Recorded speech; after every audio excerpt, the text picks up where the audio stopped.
Hello, my name is Laura Rice, and I work at the Student Success Center at Haskell Indian Nations University. This presentation was created to help new freshman students at Haskell determine which courses they should enroll in during their first semester, how to enroll in those courses, and also how to access and participate in those courses once the semester begins. Some considerations before you start selecting classes include which two-year degree program are you most interested in pursuing? You can also consider which four-year degree program you plan on applying to, although if you don't yet know, that's completely fine. There's no rush. I just mentioned that because sometimes you can use your elective credit courses to actually meet degree requirements for a four-year degree during your freshman or sophomore semesters. Also, determine if you completed any college courses while you were in high school. These aren't going to include your advanced placement or IB courses. However, if you were in a dual enrollment program where you were technically enrolled in college while you were still in a high school program and you earned a C grade or higher in those courses, those credits would transfer to Haskell. So the next step with that would be confirming with the registrar how they counted. Were they an elective class? Did they meet a general education requirement? Or did they meet a Haskell course equivalent? And the reason you want to find that out is because you don't want to risk retaking the course at Haskell, not realizing you already technically took that class, because only one of those course attempts is going to count towards your credits with regard to graduation. Also, do you want to be a full-time student with 12 or more credits, or do you prefer to be a part-time student with 11 or less credits? So this is a longer overview of what we'll be covering in this presentation. So the different degree programs at Haskell, how math and English placement work for the first semester, some definitions, general education requirement, elective, which courses should you take during your first semester, understanding your degree checklist and planning your courses based on it, how to read a Haskell course listing, discussing how many credits can you or should you take, and I will have some personal opinion in there as well, and how to enroll in courses because there's a few different ways, and then finally, how to access and participate in those courses once the semester starts. These are the different two-year degree programs at Haskell. They're all going to be either an Associate of Arts or an Associate of Science.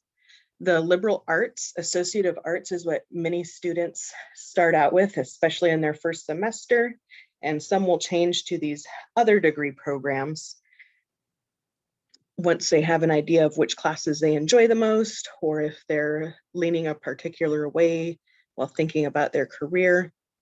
Any of them are completely fine. One thing to consider, however, is that if you are interested in elementary education, which is teaching K through 6 after you graduate, you need to do the paraprofessional education two-year degree. Otherwise, there's some flexibility in which two-year degree program you do in combination with a four-year degree later. And the degree checklists for all of these are available on the Haskell website, and if you're not able to find them there, they're available on Blackboard under Organizations and Student Success Center.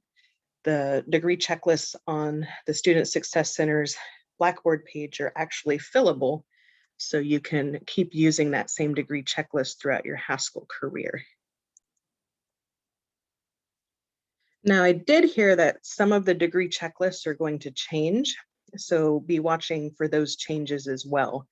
Those degree checklists will likely be updated on the registrar's portion of the Haskell website, and Student Success Center will be updating those as well.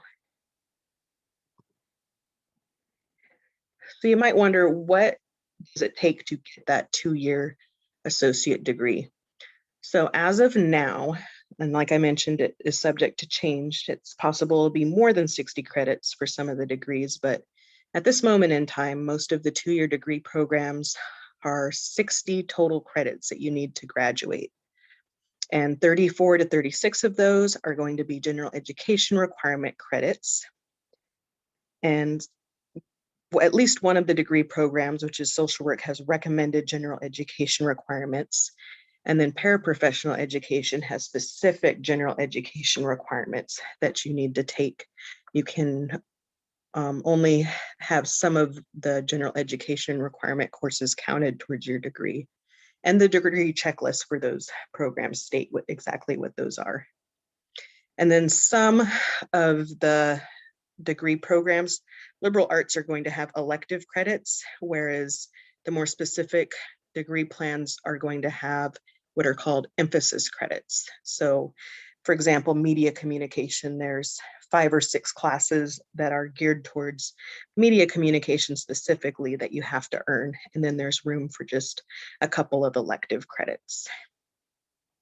And then this is just a side note about what else is required for a 2-year degree. You have to meet a 2.0 minimum cumulative GPA by the time you are in your last semester.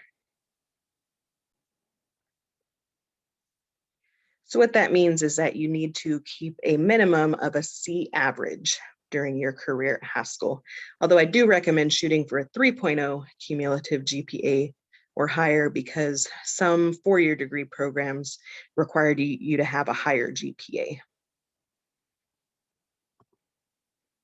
And just so you're aware, here are the 4-year degree programs available at Haskell.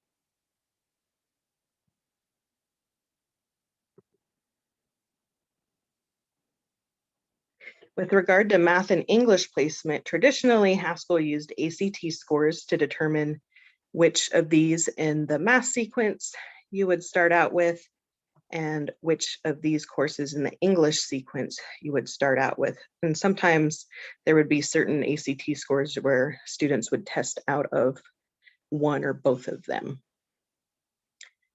But this semester, Haskell has started to use a math placement assessment to determine which of the math courses students will either place into or have the credit not waived, but they would actually earn the college credit depending on how they did on the placement assessment. And it actually could end up being higher than college algebra, but college algebra is what's required for all of the 2-year degrees, and for natural science, trigonometry or higher is what's required to earn that particular 2-year degree. So you should be receiving in your email, if you haven't yet, information on how to register for that math placement assessment. You will have until August 15th, I believe, to take your final assessment, and that will determine which algebra course you're going to enroll in, or if you do not need to take an algebra course at Haskell. As far as your English class, you're going to be enrolling in either English 90 or English 101. So English 90 is basic composition. And so if you need more assistance with how to compose an essay and how to do different kinds of essays to get you ready for English 1, I recommend going ahead and starting with that basic composition class to get the foundation to really excel in English 1. One thing to know is the Math 14 and the English 90, they don't count as credits towards your degree. They are considered foundational courses, but if you place into them, they're still very important to take because they're preparing you to do better in the next course in the sequence. And they do count as attempted credits with regard to financial aid. And so that's something to keep in mind too, but definitely nothing to panic over if it ends up that you need to take those classes. Something that can help your advisor with giving you some advice on which English class to enroll in is reviewing your high school transcript. So if you have a scanned copy, it doesn't have to be official, but if you could give them a scanned copy via email, that would be helpful in your advisor seeing your background in English composition classes.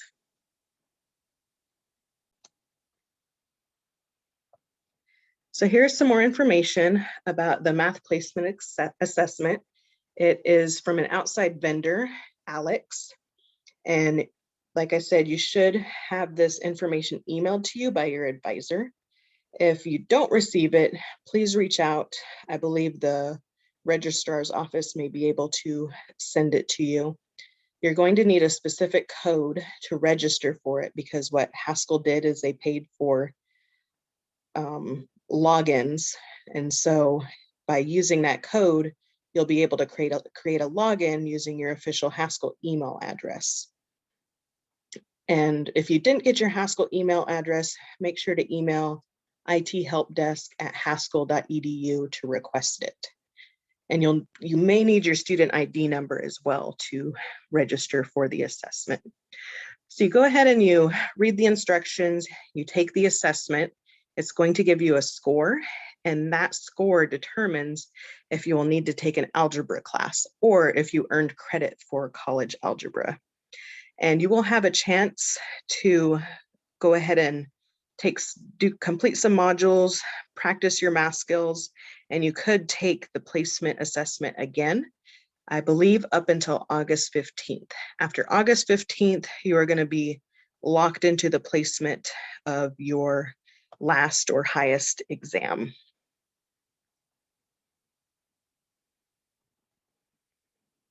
Actually, going back to this, if you need to change your math class after taking this math placement assessment, do let your advisor or the registrar know which math course and section that you need to switch into if you're not able to complete that on the student portal. So what is a general education requirement? So here's a couple of definitions. Some students express concern that they have to take English and math again, but they took that in high school, or they took a psychology class, they took a history class. Why are we taking this again?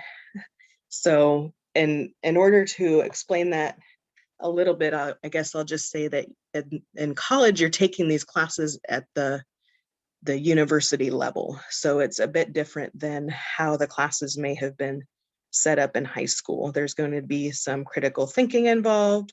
You may take a deeper dive into the subject material. And I will say that almost every single college in the country have these general education requirements. So they're just kind of a fact of college life, and they will make it so that when you graduate from college, you do have some background information in more than just one subject area.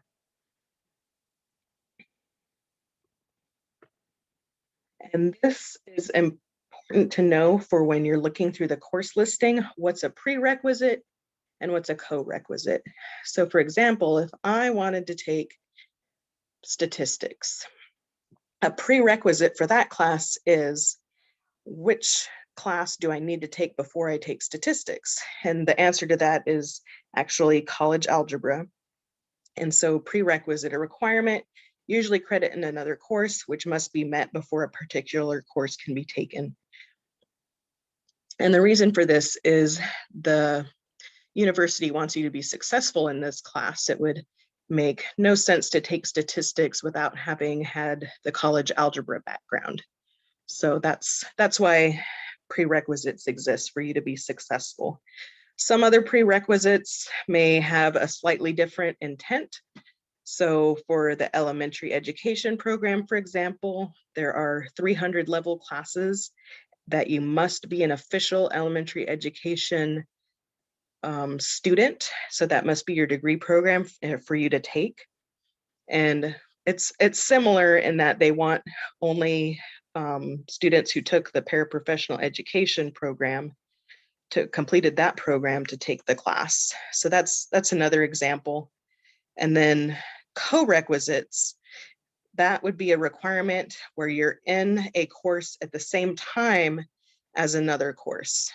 So one example of that is the laboratory science classes. You have to be in the lecture at the same time that you're enrolled in the lab. That usually doesn't pose any scheduling issues though, because the way the Haskell lab science classes are set up, you automatically have the lab tacked onto your lecture.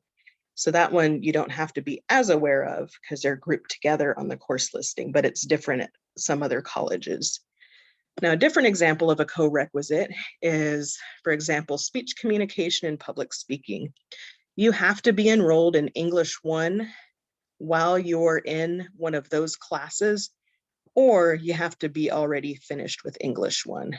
So that's a little bit of a different way of having the co-requisite, where you can be in English 1 while you're taking it, but if it's done before you enroll in that class, that is actually perfectly fine as well.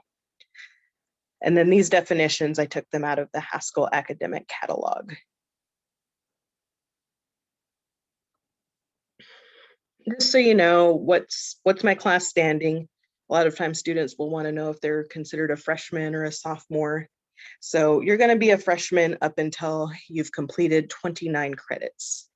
So sometimes that is going to happen at the end of your second semester, but that depends on which classes you're taking and how many credits you take in a semester.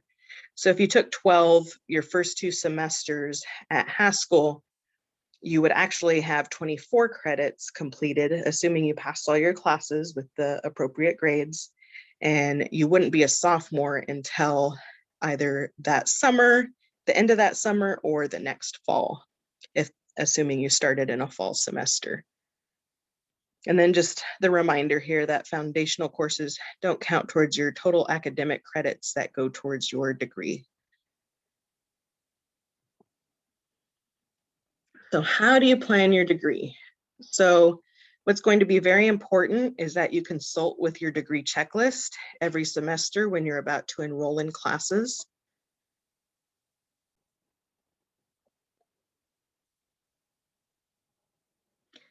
And so that's going to help you sequence your classes in order, and it's also going to ensure that you don't take more than one required class from each section of the general education requirements. You can absolutely take more than one class from the different sections, so you could actually take 3 from this historical contemporary indigenous issues section, but only 2 of those are going to count towards your general education requirements, and it's possible that the 3rd class is going to count as your elective credits. So this is just as an example, the liberal arts degree checklist as it is now currently. And so this is from the 2020 to 2021 academic year. So this is the top part of it. You'll see you need English 1 and English 2 to satisfy this written communication component of the general education requirements. And you're also going to need public speaking or speech communication. So for each of these sections, aside from the English, just assume that this means or. So any combination, so if this one requires 2 classes, any combination of these 2 classes are going to satisfy the requirements here. And then for lab science, any one of these is going to satisfy the lab science for the liberal arts degree. I will say, though, that Haskell does not offer liberal arts math, so that one may be falling off the degree checklist when it's updated again. So most generally, college algebra is what you're going to need to take for your quantitative reasoning, working your way up to that if you place in a different algebra.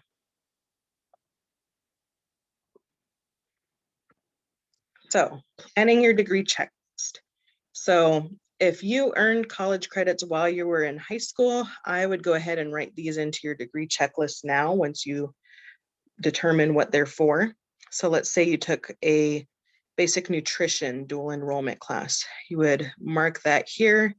You would write which semester it was. So maybe it was spring 2020 and you earned a B grade in it. So this far right column would be the grade you earned. This column would be the semester that you took the course. And so once you write it in there, you know you have satisfied that component of the degree checklist. If it was an elective course, you would put it down here. And for liberal arts, the emphasis requirements are actually the same thing as electives. And again, you're going to want to confirm with the registrar or your advisor or the Student Success Center to see what that course was counted for. This particular degree checklist, I highlighted the most important sections to take care of first. So this one is assuming that you're going to be taking English 1 in fall of 2021 and intermediate algebra in the same semester. So this is assuming you placed into this algebra course, which counts as an elective, and then also Haskell seminar. And then if you're going to be a full-time student, that would actually leave you room for one more course. And so actually I meant to write in here fall 21. And then this college algebra would be taken the next semester after you pass the intermediate algebra. So your key courses for your first semester are going to be your English class. That's going to be English 90 or English 1, whatever you determine with your advisor or the registrar. You're going to most likely be taking a math class unless you completely test out of college algebra for most degrees, or trigonometry or higher for the natural science degree. Otherwise, you're going to be taking a math class, an algebra class most specifically. Haskell seminar, which is your orientation class. It's a freshman orientation class to help get you acclimated to college life, college expectations, career planning. And then that leaves you room to take either 1 or 2 general education courses, or a general education course and a course pertaining to your specific degree. So for example, the social work program, it's strongly recommended that you take Intro to Social Work in the fall, because that's the main semester it's offered. It's not offered in the spring at Haskell at this point in time. If you would prefer to take it your sophomore year in the fall, that's completely fine too. But just as a heads up, you can take a class that pertains to your specific degree in your first semester, as long as you either meet the prerequisites or there are no prerequisites. For the health, sport, and exercise science degrees, sometimes students will take the HSCS 112 course or the HSCS 131 course, Introduction to Recreation Administration. For example, if they're doing the Recreation and Fitness Management degree program for their 2-year. You could even take an elective instead of a general education course if you're already taking the English, math, and Haskell seminar. So there is a little bit of flexibility, but it does also feel good to have required courses taken care of in your first semester. Just so you're aware, these are the classes that are general education courses that do not have any prerequisites. So these classes are all classes that you can enroll in if they're available in your first semester at Haskell.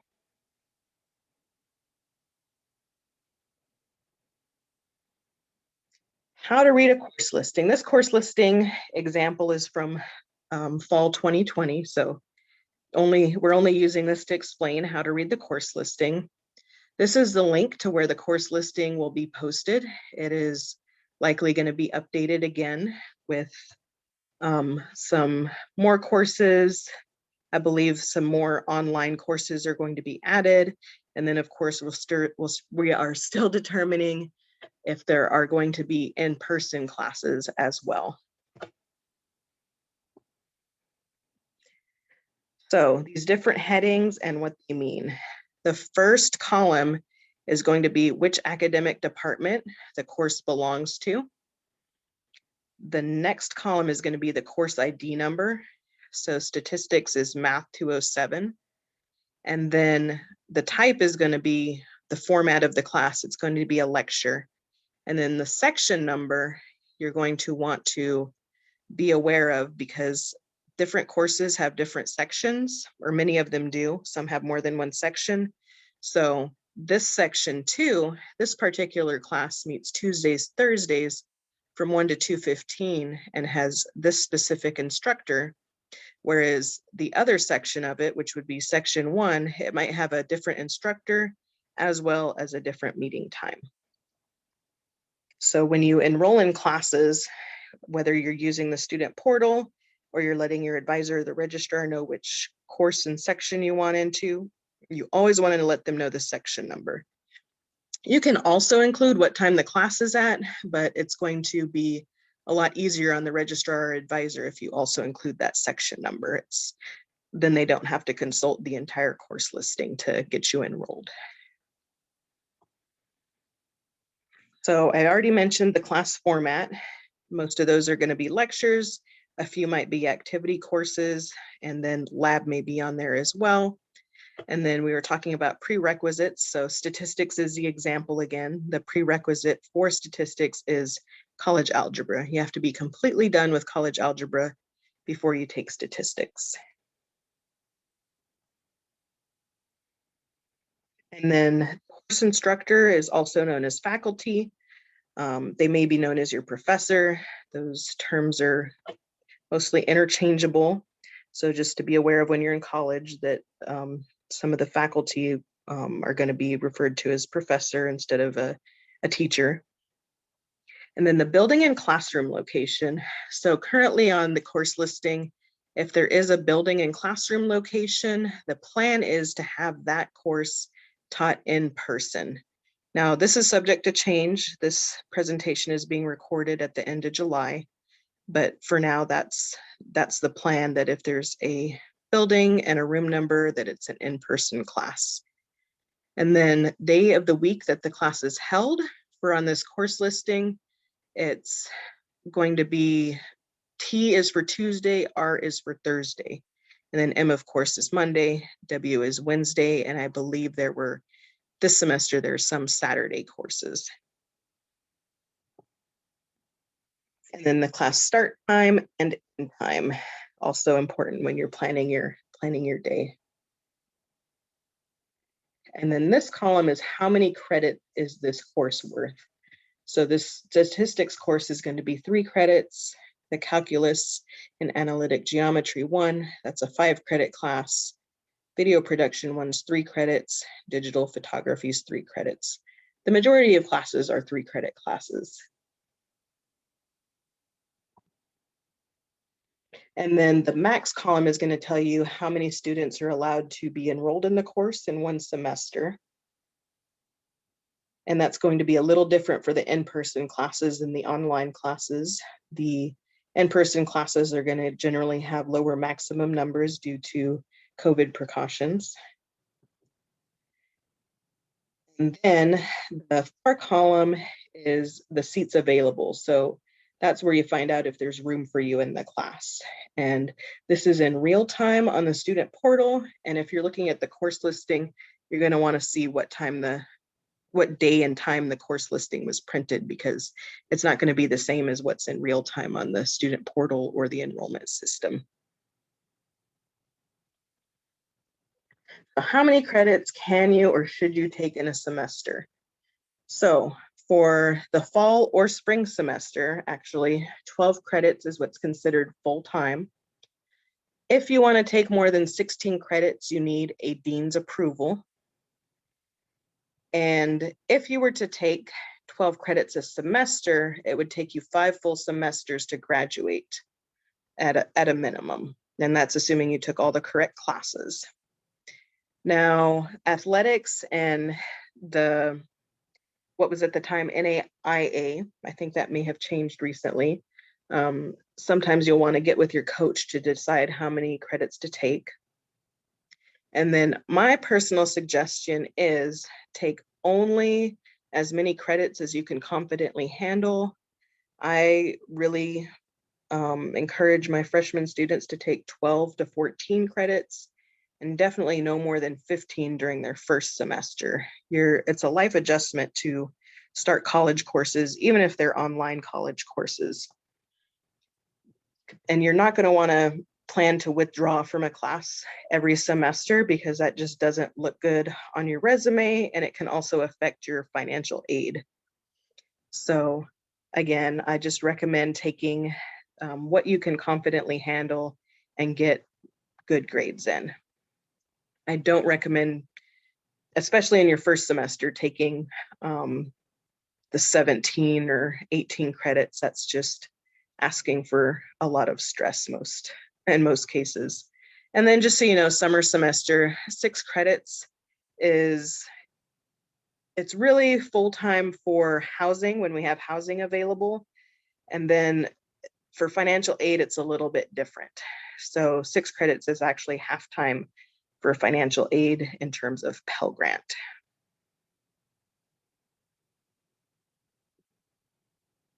So how to actually enroll in classes. So you have some different options. There's the student portal.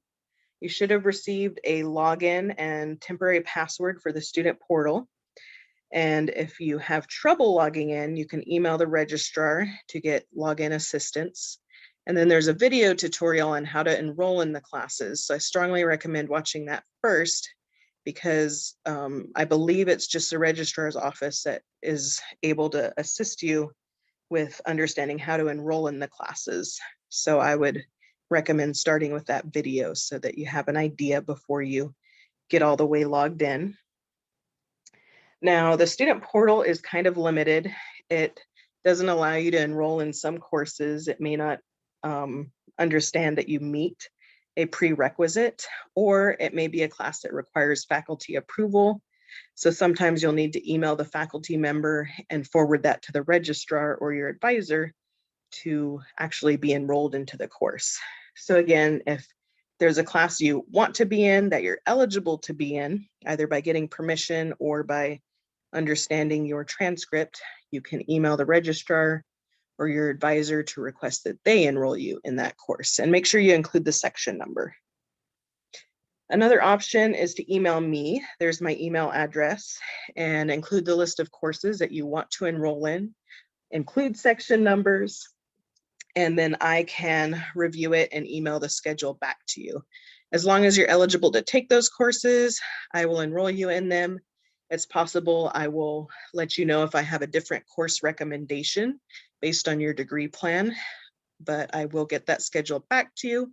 And then just a heads up, I am actually going to be on medical leave from July 23rd through early October 2021. So if you email me then, I won't actually be able to respond, but I may have an auto reply with somebody who can assist you. Your advisor is another option. You should have been informed of who your advisor is and their email address. So again, you can send them their list of courses with the section numbers that you want to enroll in. And if you're eligible to take those courses, they will, and that you don't have a business hold, they will enroll you in them. And then a final option is emailing the registrar with your list of courses that you want to enroll in. If a class is full, they will let you know. And that is the contact information for the registrar's office. So what to do when a class is full? So things are a little bit different now, again, with the pandemic. So do I want to join the waiting list? I recommend only joining the waiting list if you also email the instructor of that course to let them know you want the next open seat, because the registration system, if another student who is in the class drops it, the system won't actually fill the empty seat with the first person in the waiting list. The waiting list just kind of sits there in the system.